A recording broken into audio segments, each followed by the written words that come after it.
Well, hello everyone, and welcome to another episode of the Coaches Roundtable. Tash, how's it going? Welcome back. Oh, so glad to be here. I'm glad to see your smiling face. Great weekend. Like, the sun has brightened, I think, my mood and everybody else's mood across the board, to be honest. Not mine. I'm sunburnt on my head. Today, so... The great thing about having hair, like lots of it, it covers everything. Well, today we've got a show all about defensive line, so we've got some great guests to come on. So, shall we get to it, Tash? I think we should. Let's get to it.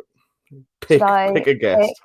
What I'm going to do is I'm actually going to pick the one person that has been described as the only clean-shaven coach on the call, Mr. Ross Hewitt.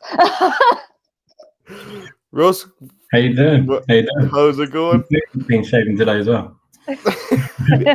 Looking very fresh, Ross. Yeah. So, Russ, little elevator pitch on yourself, please. I know you've done it all like 1,000 times. My name is Ross Hewitt. I'm defensive coordinator for the U19 Great Britain team, and I also coach D-line as a positional coach.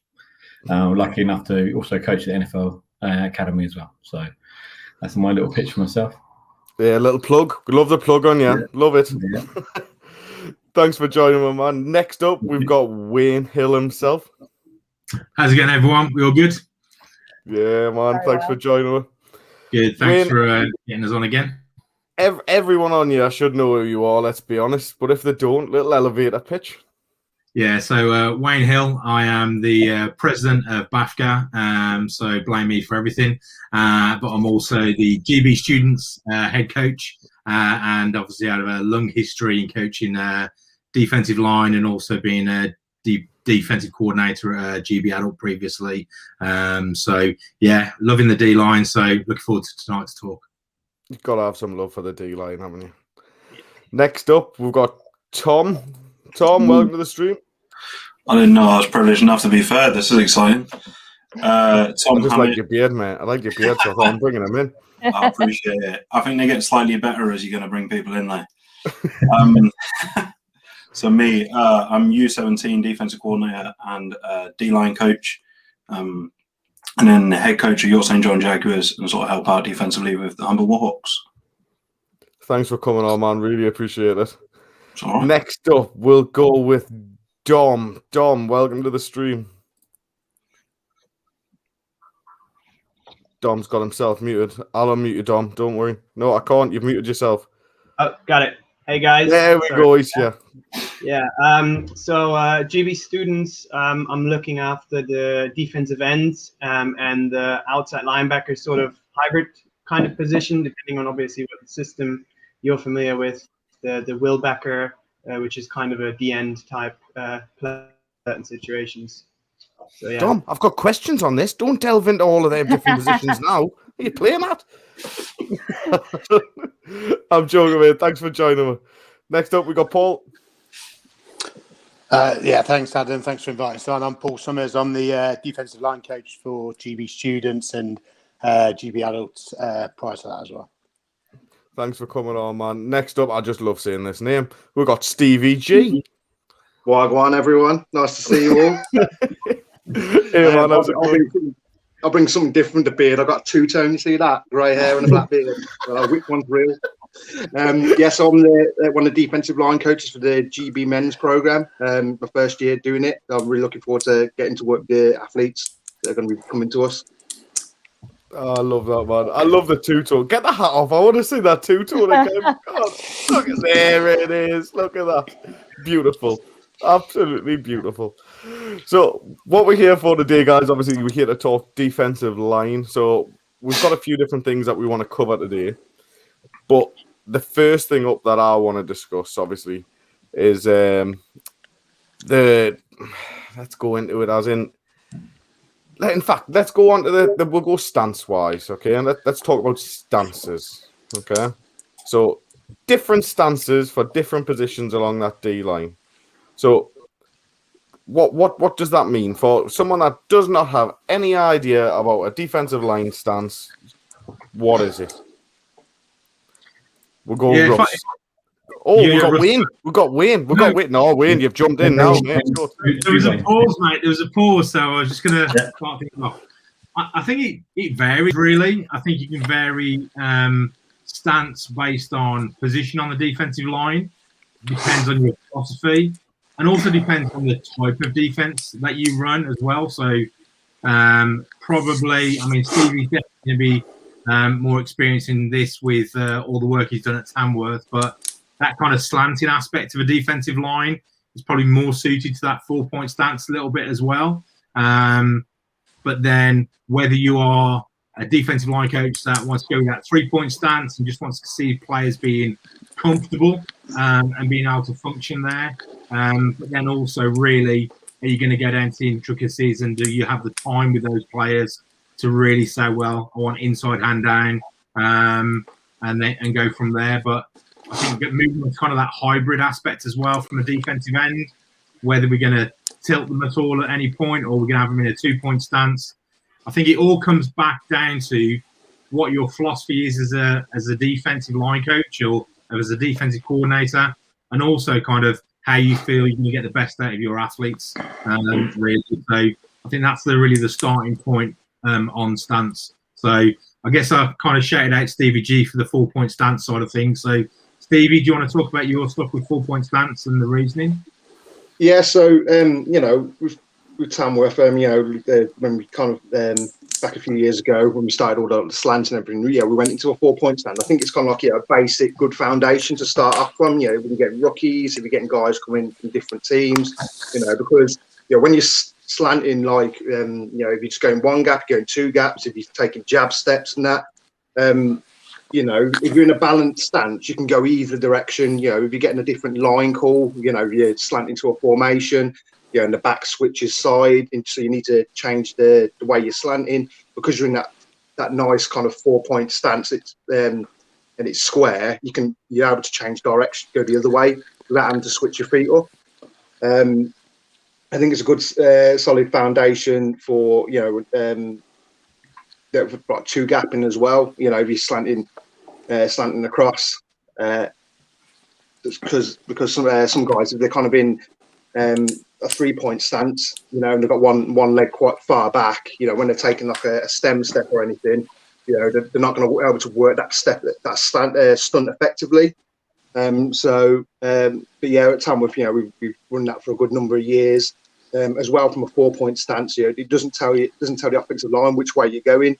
You know, if you've got your right foot staggered back, you know, they're probably thinking, you know, you're coming either straight forward or you're going to the right. Yeah, so that's kind of like basically, you know, why I like the 4-point stance so much, and you know why we use it and how it's been like very effective. I hope that's kind of clear to you guys. Yeah. The only thing we add is for myself and Tom is trying to help the young athletes coming out 5-on-5 and 9-on-9. I've done it in one of my presentation talks for the individuals. It's just making sure they're, like you mentioned, their stance isn't too wide and definitely not too long. That's a big thing we find. So either a balanced stance or a very slightly staggered 3 or 4-point stance is something that we've been trying to work heavily with the young athletes coming into the younger age grouping. And then obviously part of the pathway goes through, so they're more developed to play in a way that student or adult wants them later. I think Wayne touched on a key point there as well, though, in terms of time. It's how much time with adult football, you potentially get a lot more time to spend with these guys to find something that's consistent. And I think that's for me, the most important thing out of a stance when we're trying to work that is that consistency, play to play. You don't want to start with something that's quite strong and rigid that becomes quite sloppy as you get further down the game.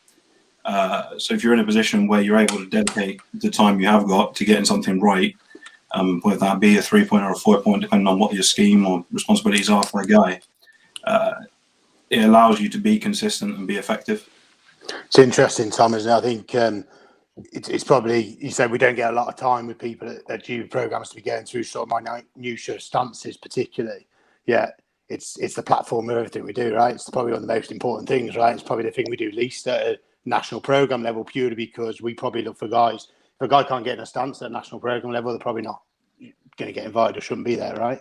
However, I think, you know, we will work with guys, but I think if we get guys into the program, if they don't do it exactly how I'd probably coach it to a new person, so to speak, if they're comfortable and they're explosive and they get off the ball and get to the objectives that we want to do, that's probably good enough for us. There's different body shapes, different sizes. So what looks right to one person might not look right to another, yet they actually got a similar platform. So it's thinking about the person that's, as Wayne said, the scheme, what you're trying to achieve, but that person in front of you, are they brand new? Are they somebody who's done the same thing for 10 years? It's going to be hard to change habits, things like that. But for me, it is the platform. It is probably the most important thing. It's where everything starts, right? Is if they're in a stance where we can do three things, right? It can be in a 2-point, it can be in a 3-point stance or a 4-point stance, right?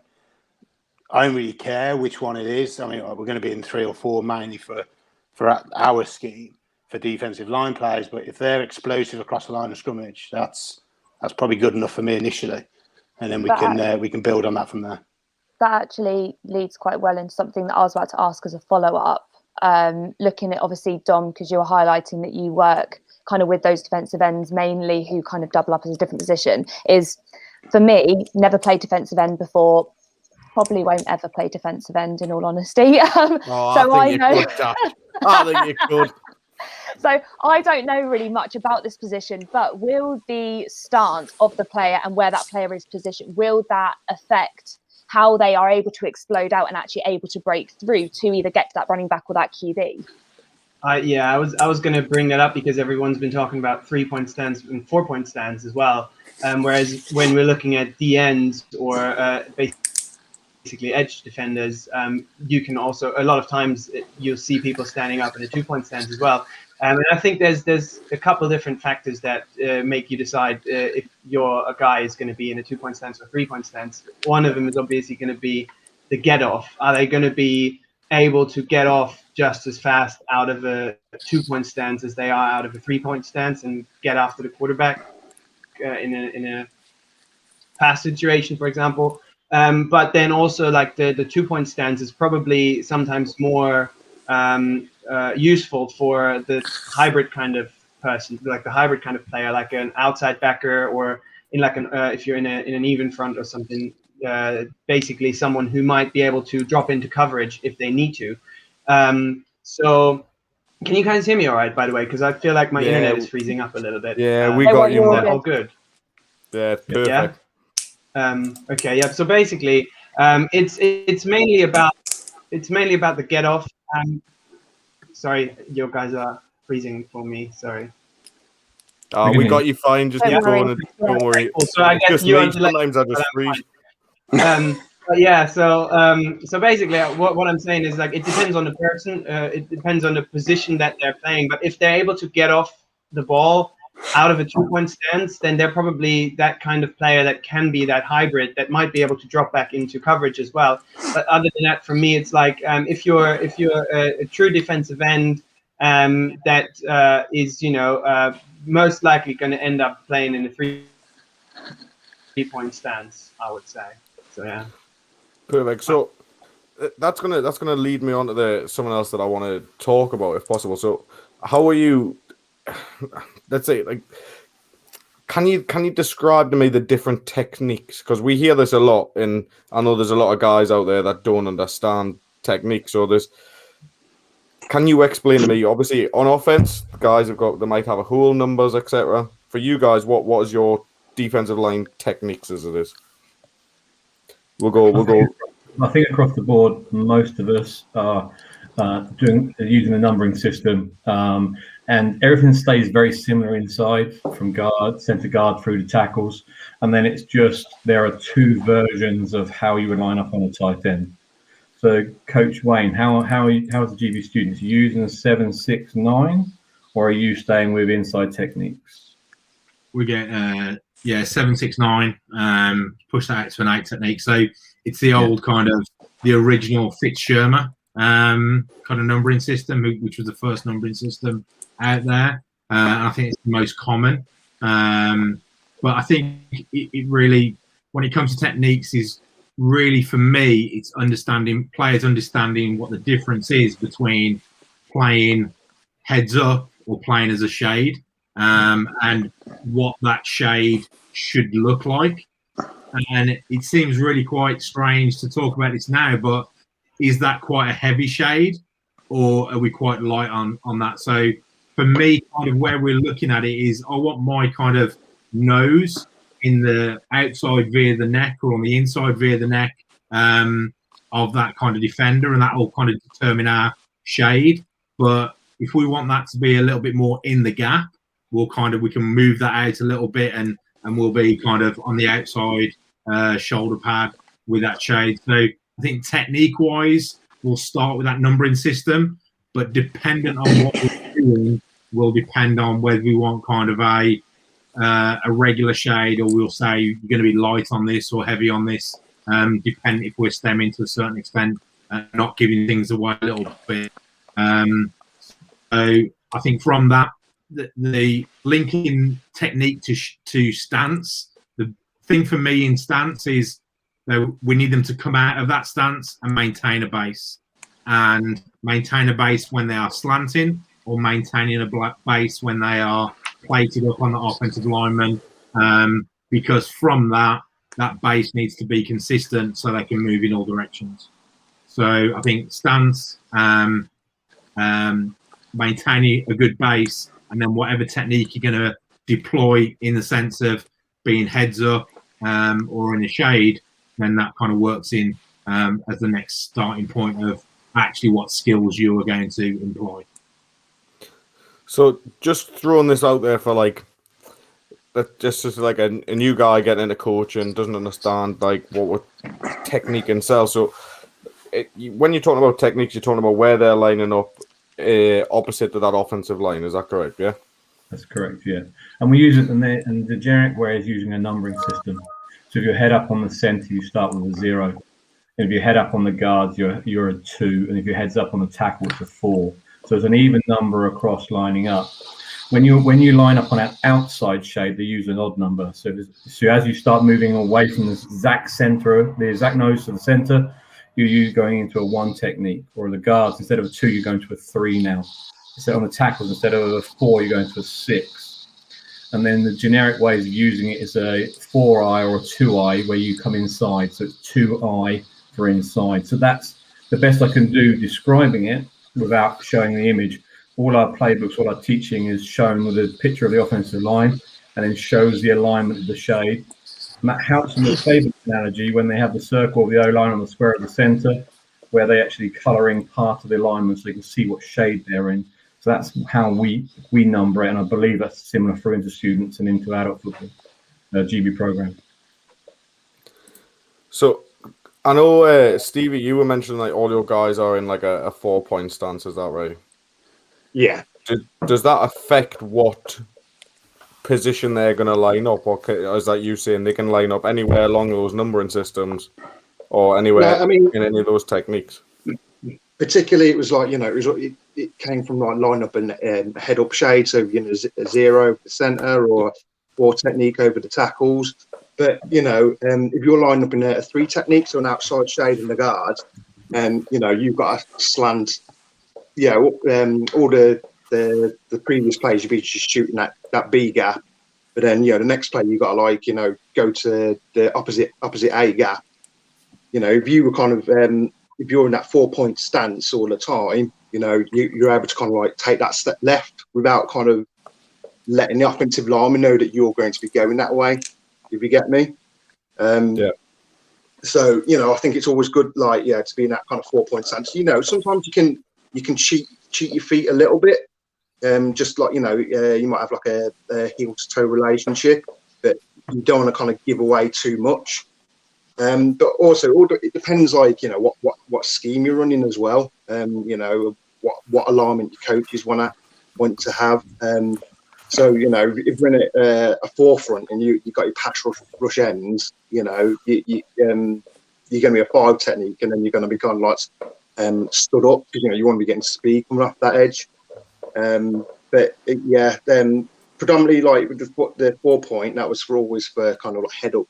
But like I think you can use it all across the board. As a player still, if I am I'm lining up in a 5 technique, I'm probably going still in a 4-point stance because again, I'm not trying to give away where I'm going. Wayne, this is more looking at alignments rather than techniques, isn't it? Yeah, I mean, I think it's that lost in translation a little bit with the States, where kind of they'll determine this numbering system as like a 1 tech or a 3 tech or a 4 tech. But actually, that doesn't really define the actual technique that is going to be carried out by that player when they're moving. So I think really for us and how we teach kind of that stance and kind of where they're lining up is we classify that as alignment. So our teaching progress is alignment, assignment, and then read and react.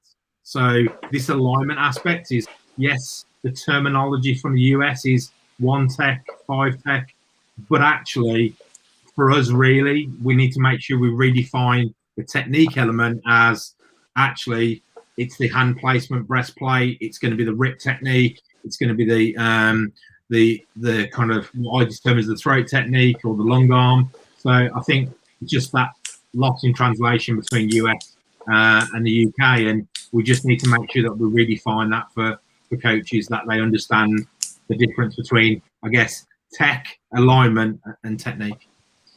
Where do you see when it comes to students, like the students team, and then moving into like the senior GB team, etc.? Where do you see those differences come to? You're talking about those different techniques there, like grip and long arm, etc., things like that. But where do you start to see that move from being part of the students team and then wanting to take that person through to then the senior team? What is it about those techniques that you're seeing in those players? Yeah, I think for me, what we've been able to do now, and myself and Russ have had these conversations, and now Jason's on board, and even having these discussions with Coach Chris Stone at Women's as well, is these kind of round tables are really the starting points for us to bring together all of the national programs, so we can have that athlete pathway, but also we can have that coaching pathway, and that will start with terminology and making sure terminology is consistent, because that's one of the things that we want to enable our players to do to be successful is the less they think, the quicker they will play. And we want to be able to, so they transition from under 17s to under 19s, to students to adult, they have that same kind of terminology, and they're not having to learn something brand new all the time. So I think this is a key kind of moment for national programs to be able to do this. It's been spoke about a number of times, but I think this is the real kind of push where we've got all the coaches in place that will want to work together, and I think that will be key for us moving forward. So do you think maybe on this sort of, I mean, we've spoke about on a number of different roundtables, do you think it will be the next step to this will be to put a terminology list in place where we can say this is what we are using at the national level, and hopefully that'll then filter down? Because let's be honest, in the local leagues, we'll say we want to be using the same terminology as what you guys are doing to give our guys the best chance of actually getting in the team. Yeah, I think it comes from potentially the kind of the glossary, in essence, of kind of what our terminology is. But really for us, it's about kind of national program coaches being out there and delivering clinics, both virtually and in person, being at the coaching convention. All of us opening up our practices for coaches to come and observe. So we need to be really kind of forward facing in everything that we do, because in essence, we need all of those coaches in the UK to be able to promote our products as national programs, but also to support their players in moving into national programs. So we really need the commitment and the support of every coach out there from every phase of football. We need every one of them to be working with us to do the best for the athletes. So I want to move on to slightly a little bit more in depth, but we'll reel it in slightly if that's okay. How would you teach like a read, for example, for like an edge rusher? Like what would you be reading there? We're going to go into terminology section here, so hopefully we can get that all sorted. But what sort of reads are you teaching? I'm happy to jump in quickly if you want us to on that. I'd love to. So essentially for us for reads, if for all argument's sake at the moment, we'll talk about it if we're in a shade, what we were talking about. So those odd numbers that Russ was talking about, so from shading the guard or the tackles, that's majority of stuff we probably do at GB. We do a bit of head up stuff, and Stevie G is probably better placed to talk about the heads up stuff. But essentially, Wayne talked about we're attacking that sort of V of the shoulder. That's where we're aligning. We're attacking half a man essentially when we're in a shade. Okay, so that shoulder essentially is going to tell us what's going on in the play. It can do one of three things. It can come towards us, it can attack us, it can leave us and go to block somebody else, escape us, or it can go backwards, right? So, which is essentially a pass, right? So that's three things. So we try and keep things really simple, and that's the three things we teach in terms of technique. And then what that offensive lineman does is going to determine the technique that we do and how we read and react, as Wayne has said. So if that shoulder's coming towards me, that's an attack block from an offensive lineman. We're essentially attacking hand on breastplate, shoulder, and we're trying to, I call it the stuff technique. I know we're going to get a bit more terminology across the programs are similar, but what that basically means, I'm trying to take that offensive lineman and stuff him into the opposite gap to me. So if I'm in my C gap, I'm trying to put him into that B gap to close that gap down, because essentially he's trying to widen me if he's attacking me, okay? Right. Is it working now? Yeah, we got you. Can you guys hear me? So if that shoulder comes towards me, that offensive lineman's attacking me. That's my. Oh, right. Sorry, I'm really sorry. My internet has been very, very shaky. So I don't. If that shoulder's leaving me, so it isn't come to me, it's usually going to go upfield to a linebacker. That's escaping me. We'll talk about our a squeeze technique, where essentially I'm trying to squeeze into that gap that offensive lineman's leaving. We get friction. We still want to contact that shoulder every play because we want to disrupt the offensive lineman because he's going to go block someone else, right? If I can disrupt that, I help my linebackers out behind me, right? So, and then we replace feet. We sit and squat and we read and react off that. So that's really for run stuff. That's the two things we teach. Is that a stuff technique and a squeeze technique. So when we get our guys into camp, we can use simple terminology so we can coach that quickly and we can react quickly and obviously coach them and go and play. So that's the two sort of techniques we'd look at in terms of a run technique and how we define it, I guess. So what about on like a quarterback and running back that use this read option sort of stuff? What are you going to be doing with your end? So for me, so usually it depends if you're that backside end, so you're getting unblocked. Is that kind of what we're talking about? Yeah. Yeah. So if we're getting unblocked, then that's that escape technique, isn't it? That's that squeeze technique. If I'm the end and the tackle leads me, he's going up to.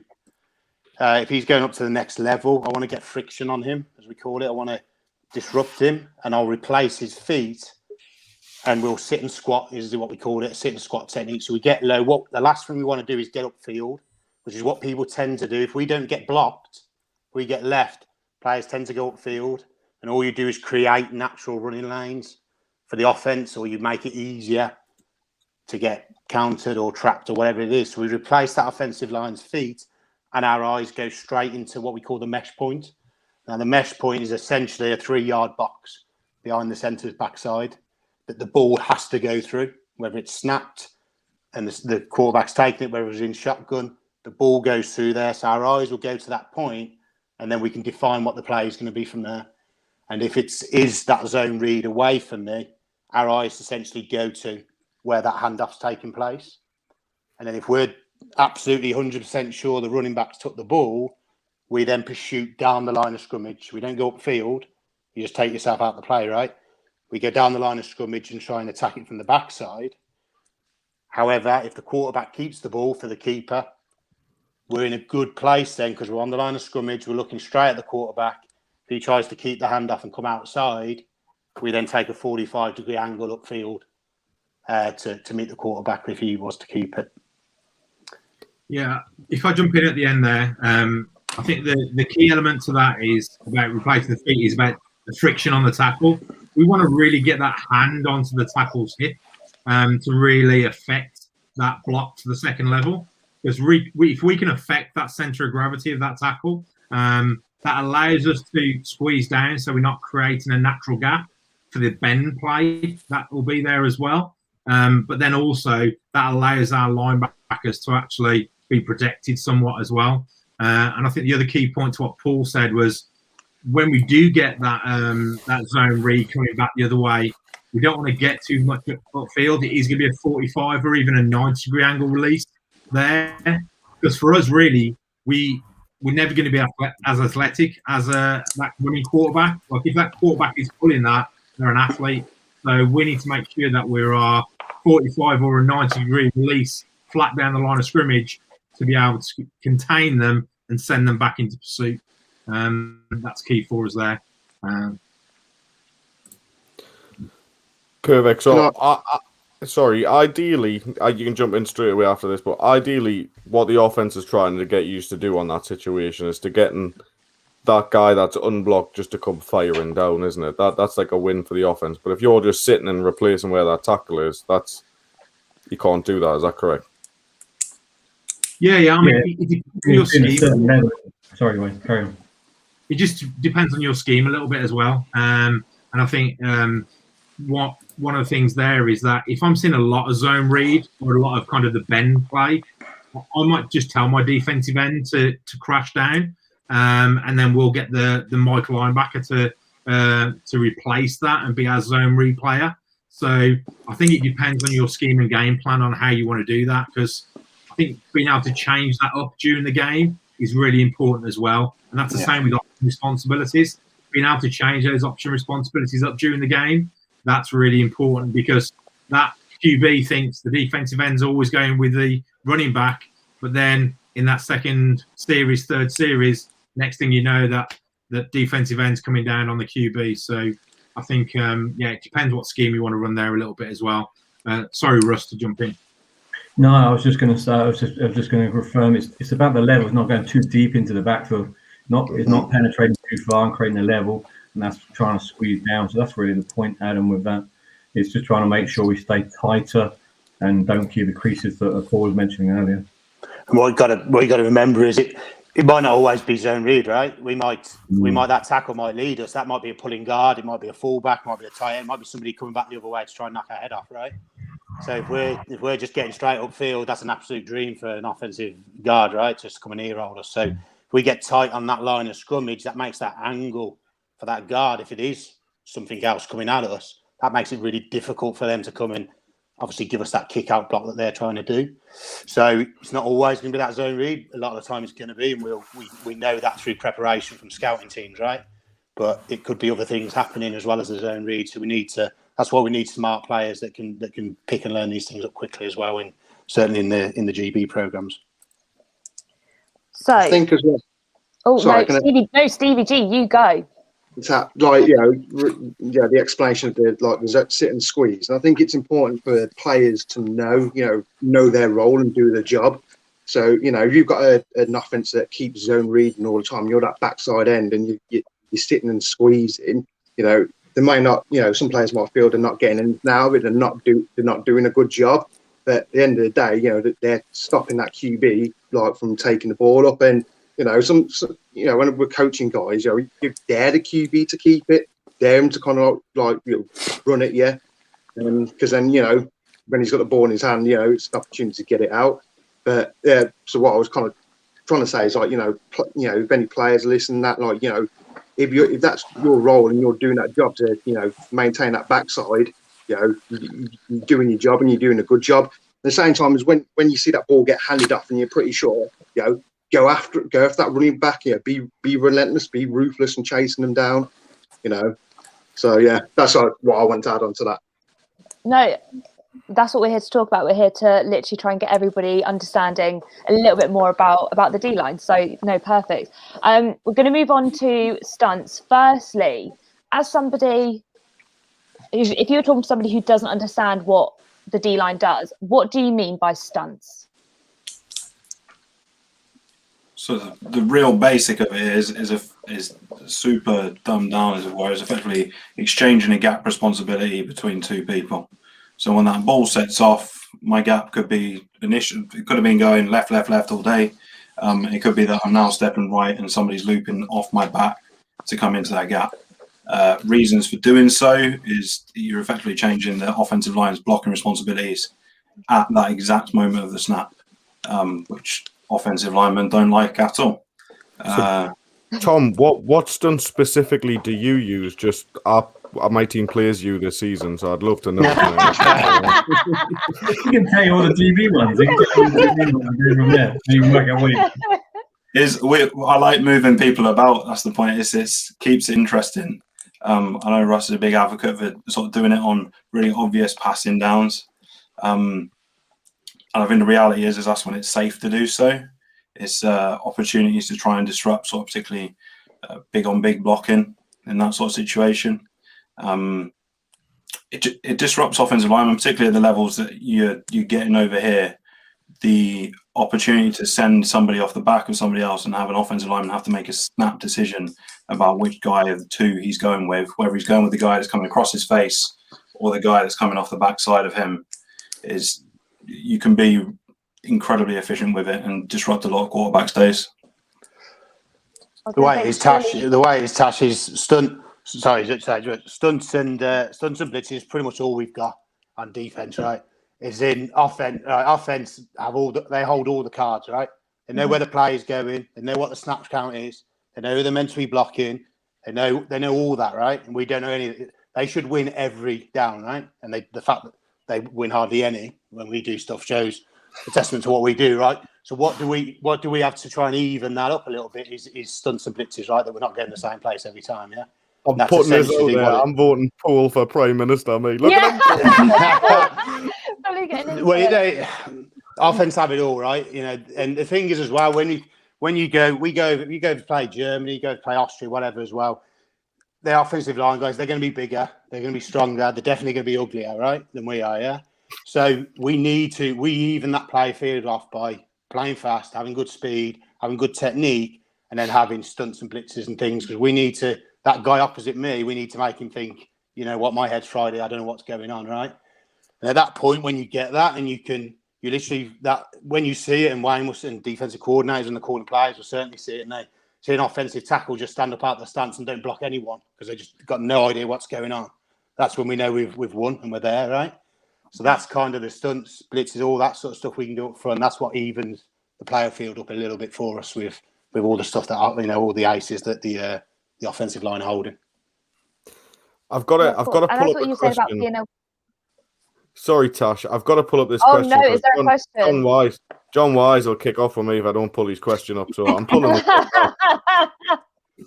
So we've got versus run. Do you use gap responsibility approach, a forced spill approach, or a combination of both?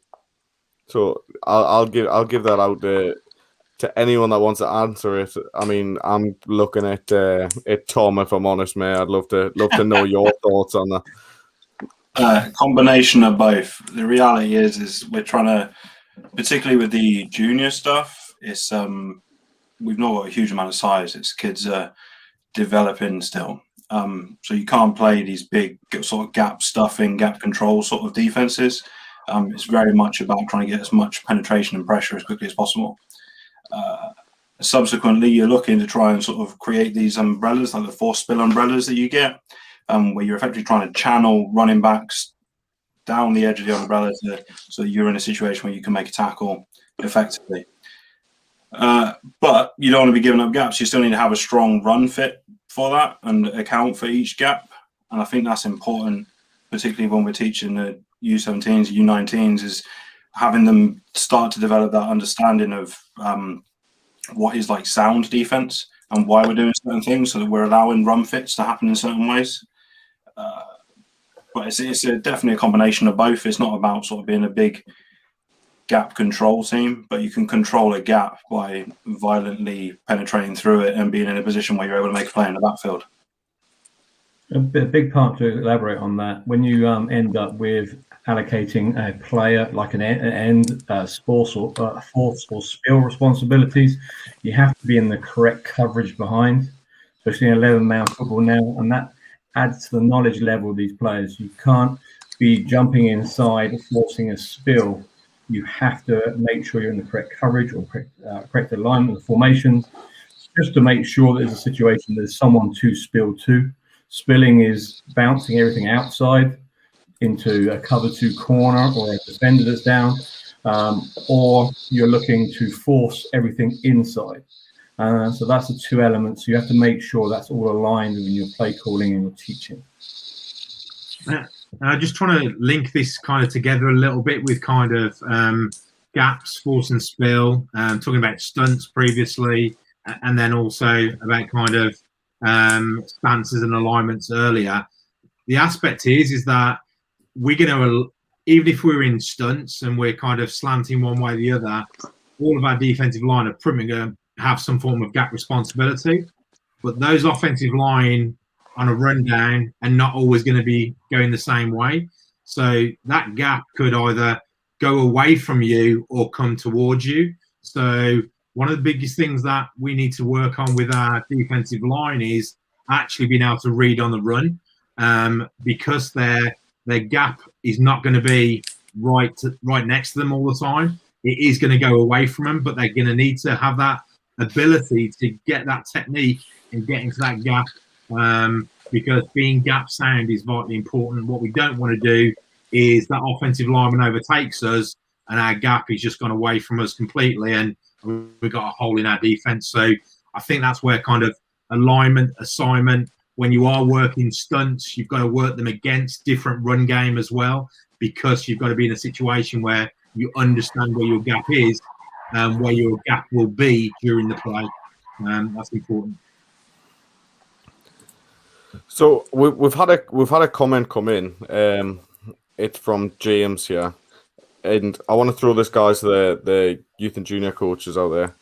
Going down a few levels of play from GB, but apart from stunts, is there anything else or scheme ideas for when you don't have big linemen? Lots of linebacker size guys, he says. Is there anything that they should be doing?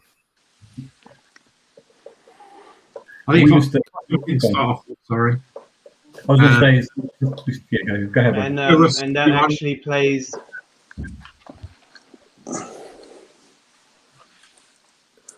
Go on, Russ, you go, mate. So we looked at with brand new staff, came together for our trials at GB, got a great intake of young talent that came along, and it was we've done 2 southern trials, 2 northern trials, and when you start to grade the player by ability, then by age in our groupings, in our under 19, under 17, we were looking to be a 40 front team. We're looking to have 2 interior tackles and shades. And you look into, then you think about how they play the game. So a big part of us was, when Tom was mentioning, we've gone to the 30 front after talking with Max and Wayne, the GB students, trying to create that natural pathway for us, some teaching and everything else. So a big part of it, and when we say we don't have the bigger players, they haven't learned that, and they've learned from a position where they've been playing heads up in 5-a-side football. So there's a lot to take on. And it came into the point where Wayne was saying, where regards players have to learn to be able to move laterally. And that all comes right back to when Paul first started talking about stance and how we align, how we move. So that's the biggest thing for us. I didn't quite understand the question about what you teach your linebackers, but if you want to expand on that, or Wayne carry on with that. So What he meant was he's got his line at the moment is linebacker size. So what could he do as a drill, or maybe as like a technique sort of thing that we could use to use those guys that are a bit smaller to play that lineman position? Does it we all come play back at a to young age through penetration and being a bit more aggressive. Wayne can answer as he was going to there as well. Yeah, I think that's been brought up at a clinic previously, and I think Jason Scott did a great talk a couple of years ago on defensive line play and why they changed things at Tamworth. And I know that Duncan Burford was looking at the blitz as well, was the fact of just sometimes you just don't get those huge guys that are absolutely mammoths that you can put in a gap, and then they can, like, this whole 2 gap kind of aspect of things. Well, no player's actually playing 2 gaps. I'm playing my gap and I'm putting that offensive lineman in the other gap. So that's how I'm a 2 gapper. But if you haven't got those guys, it's got to be done through speed and penetration. That's what we're looking for. So we want them to be kind of stemming to 1 gap, or even stemming to 2 gaps, and being able to make those exchanges and read and react from there. So for me it would be kind of we need to work on pad level, because if they are linebacker size, but they are coming up against those bigger bodies, they need to take advantage of that pad level, but they need to take huge advantage of their speed and get that kind of lateral steps in there. But then we need to get vertical after the fact.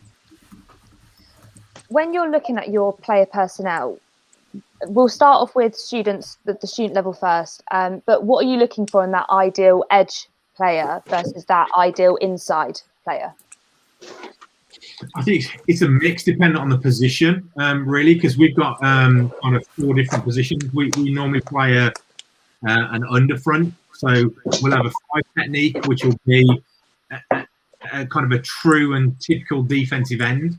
So we're looking for speed, we're looking for power, we're looking for transition, and somebody that can bend and be flexible on it. That kind of hip flexibility and hip explosion is really key at that defensive end position. Then we'll come inside and have a nose tackle, and that's going to be that kind of short player that has short period quickness, but has some strength there that they can hold that center of the field there for us. The 3 technique, we're probably looking for some length there more than anything, and our 3 technique is really for us the key to the defense of the defensive line in how we play. So we're looking for a 3 technique that has got great movement skills and has got some length. And then our edge, which is going to be our will linebacker there, that's going to be that probably hybrid linebacker defensive end. So someone's that has the physicality to set the edge of the play, but also has that speed and intelligence to be able to pass rush, drop into coverage, and be really flexible for us. So that's probably a bit of a bigger bodied linebacker for us that we would go from there.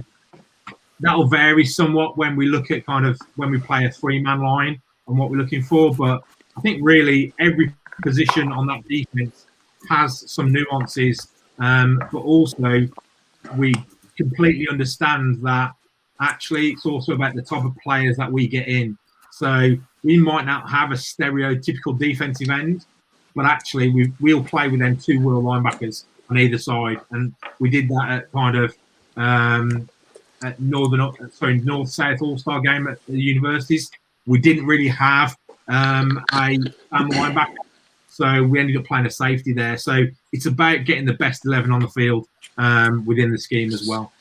Just to add, Wayne, as well, I mean, if we go to tournaments as well, we're playing 3 games in a week. You know, guys who can play multiple positions across that board as well, you know, that's a big tick and a big plus for us. If they can play that 3 tech, they can go out and play the 5 tech. If we're against a team and throw the ball 8% of the times, that 3 tech may differ to a pro formation team we come up against, right? So we've got guys who can play multiple positions across there, essentially athletes, as Wayne's talking about, that explosiveness, that speed, can learn as they go along. That's a big plus for us if we can get guys who can play more than one. Yeah, so I was about to add about that because we've had a question pop up in the comments about what do they need to be able to get noticed to get to that GB level, and is it that you need to be adaptable, that you guys aren't just looking for that singular person that can play defensive end or be in that interior? You're wanting somebody that can do multiple positions, that can drop back into coverage as well as stepping up. I'm not bothered about dropping into coverage. I don't even know what that means, Tash. But maybe we're like, you just want someone that can run through. You're talking a language I don't know now. I want guys that go and put.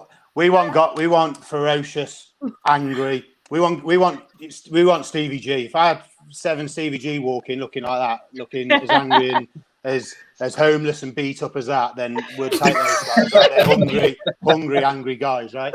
But in all seriousness, we need guys with an attitude who play with a bit of swagger as well. We need all that stuff because, as I said before, the odds are against us for everything, right?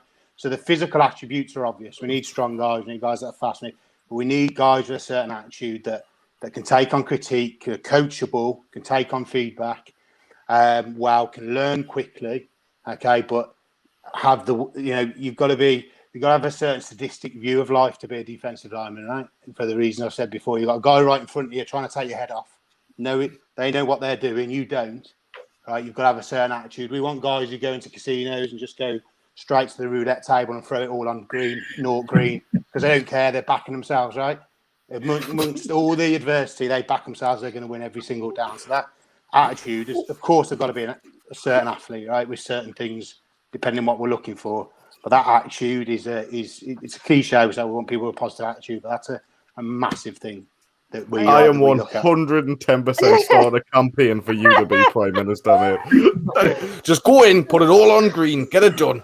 Go on. I mean, I'll be totally honest. Defenses win games. So if you can get that lineup, then you've won a game. The thing, the couple of points there, Tash, I think you're completely right, and the attitude that we want from our defensive line is that they are the be all and end all. Because if we can place that offensive line a yard and 2 yards into the backfield every single play, then that offense is not going to be successful, and that's key for us there. I think the developmental point of kind of what are we looking for in players, really for us, we need players to be explosive, and that comes down to hip explosion and hip flexibility. And that is something that if I could get defensive line guys from across the country, if you're working on anything in the gym, hip flexibility and explosive power are the two things that we really need to work on. Yeah. Because if we're stiff, then you're really, really going to struggle. I think that's probably something across Russ's programs at under 17, under 19s with Tom as well. That's a starting point for us there. So if we can work on that strength conditioning and those attributes there with Tom and Russ, that's going to help students and men's in later on. I think the other thing is it's I don't know what it's like for the other programs, but we're quite privileged in the youth stuff in that we get to sort of scout tournament days and whatever, and we get to see a lot of people at once. Disadvantage obviously in the fact that a lot of the, particularly for the under-17 stuff, it's 5v5 and they're quite restricted in terms of the defensive line stuff. So you're picking the bigger wide receivers and centers and stuff and trying to work out whether they would fit for you. But it's so much about that sort of mental aspect as Paul was saying as anything. It's are you that guy that's coachable? Because we're only going to get to see you a handful of times before we have to go and trust you to do something on the field. Are you somebody who, when we come and are in an opportunity to come and watch you play, are you somebody who's stepping off the field and angrily shouting at your teammates for messing up the play before? Are you somebody coming off and being a motivator or going to your coaches and checking what you could be doing better next time? What's wrong? Are you passing information back to them to be able to call the game better? So it's as much about the off-field stuff as it is on the field. If you see somebody in a GB hoodie there watching your game, just be very, very aware that it's not just the things you're doing on the field. You can be making sacks left, right, and centre. But if you're a player who's stepping off and is shouting and screaming at his coach when he steps off, and at the end of the day, it's do I want to spend my time coaching you to be a better player within that limited amount of time I've got with you? Do I think I can make you better and make you fit what we need you to do?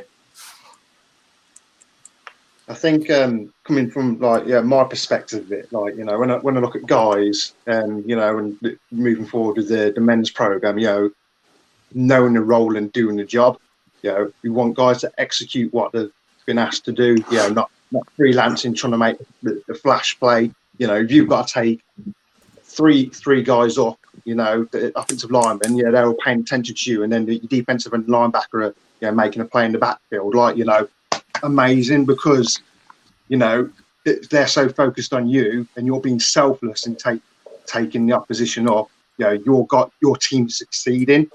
Again, like when I look at players as well, like Paul was saying, you and Wayne was saying, explosive. You want to be nasty and physical. I want guys to be enthusiastic at the same time, because all the work we put outside of the football field, like with the gym, the studying, it takes a lot of time from our families and our personal life. So what you want it. You want to be coming to playing and enjoying it. You don't want to just be going through the motions of it. But when you're being enthusiastic, you want to be too infectious to your teammates around you. Your unit, the defensive line, the rest of the defense, the offense when they're watching you. Because when you're when you're enjoying football, you're going to play well, aren't you? And that all comes down to you kind of your swagger as well. If you're kind of a chat rubbish all day, or you kind of kind of silent type. I like, as well. I like guys to be like ruthless and relentless. I kind of like to install that into them. When I talk about ruthless, is you knock a man out, you help him back up, but I'll do it against you.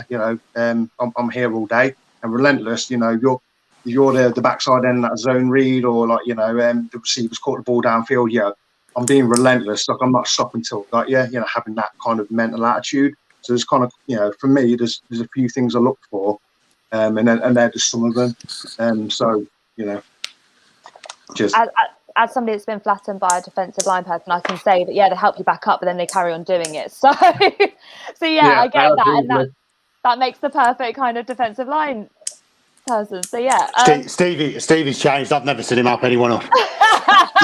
You've changed, bud.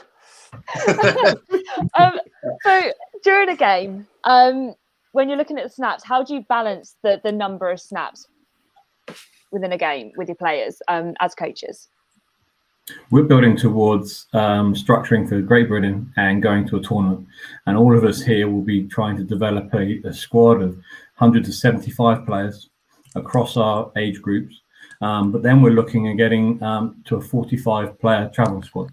So defensively, we can argue the exact numbers, but we're probably going to be taking 21 or 22 defensive players.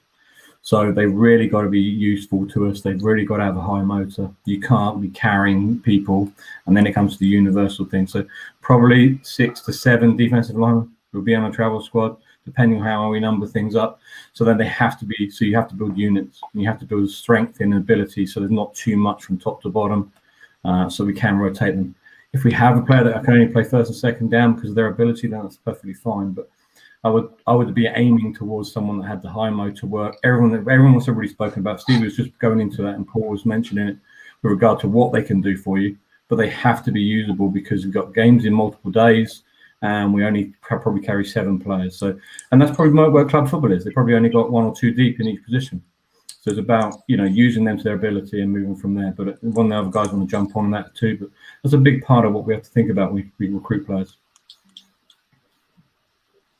Yeah, it's hard to put a number or percentage on, isn't it, Russ? I think it depends on all the things. And, you might have players carrying niggles, injuries in tournaments, things like that. And again, depends who you're playing, right? If you're more run-heavy teams, you might have different personnel more suited to that than a rush one. As I said, those sort of hybrid players will come and help us out on defensive line stuff. Those will backers might come step in at certain snaps for us, depending on what we're trying to do. We might have if we're third and long, we might have a completely different group that might be mainly linebackers and defensive end types, right, for that type of down and distance. So it depends on the situation you find yourself in the game, I guess. If you're up by points or if you're down by points and trying to stop the run, that might certainly differ who gets what snaps where and when. So it's hard to put percentage and numbers on them. But, the one thing's for sure, when you go to tournament, you need every guy's going to be playing a lot of snaps, and they need to be mentally ready for that, right? And that's the mainstay of it. I think what you want as well, when you are rotating guys out, and like Jason Scott always says this, that when you rotate, you're elevating. So you guys that might be starting, the next guy's coming in, you're just elevating the game. They do a couple of might do a series or a couple of reps, then the guys get rested, they come back in. So, but it's understanding that, again, the players that you've got. If you got your kind of more pass rush or your run heavy, it's like, again, going back to knowing your role, doing your job. My role is I'm a better run stuffer. I'm going to be on for kind of like the first and second down, and then third down I'm going off because this like badass is coming in to rush off the edge. Then there you go. That's how I kind of like manage it. So I'm just going to jump into the last question now, because we're now competing with line of duty, and I'm scared we're going to lose everybody. So we're going to go last question now, and I'm going to go across the board. So I'm going to go Russ, Stevie G, Tom, Wayne, Paul, Dom. So I'm going to go all the way across. Everyone's going to answer, okay? And it's just a one-word answer. That's all we need, okay?